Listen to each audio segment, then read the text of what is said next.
How to create TikTok account on mobile. Hello everyone, welcome to this channel. I'm Emily and I'm here to help you out today. So without any delay, let's get started. So first of all, make sure that you have stable Wi-Fi connection on a device and also the latest version of TikTok application on your device. As you check on that, launch the TikTok application on your device over here, and in order to create account, you need to tap on the sign up button at the bottom of the screen. You can sign up by creating an account directly, or you can continue with Google account as well, or your Facebook ID or your phone number. I'm going to tap on continue with Google, and as I tap on continue with Google, it will give me the list of accounts that I have.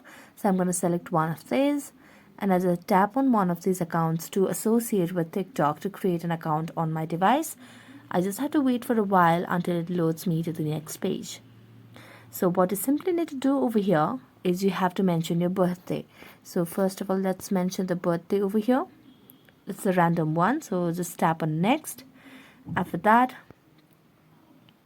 tap on next again, and as I tap on next, it will start loading. So here you can just create a nickname over here.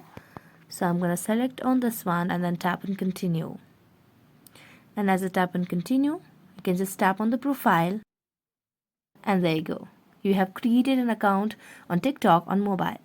So that's it. Thank you so much for watching this video. See you next time.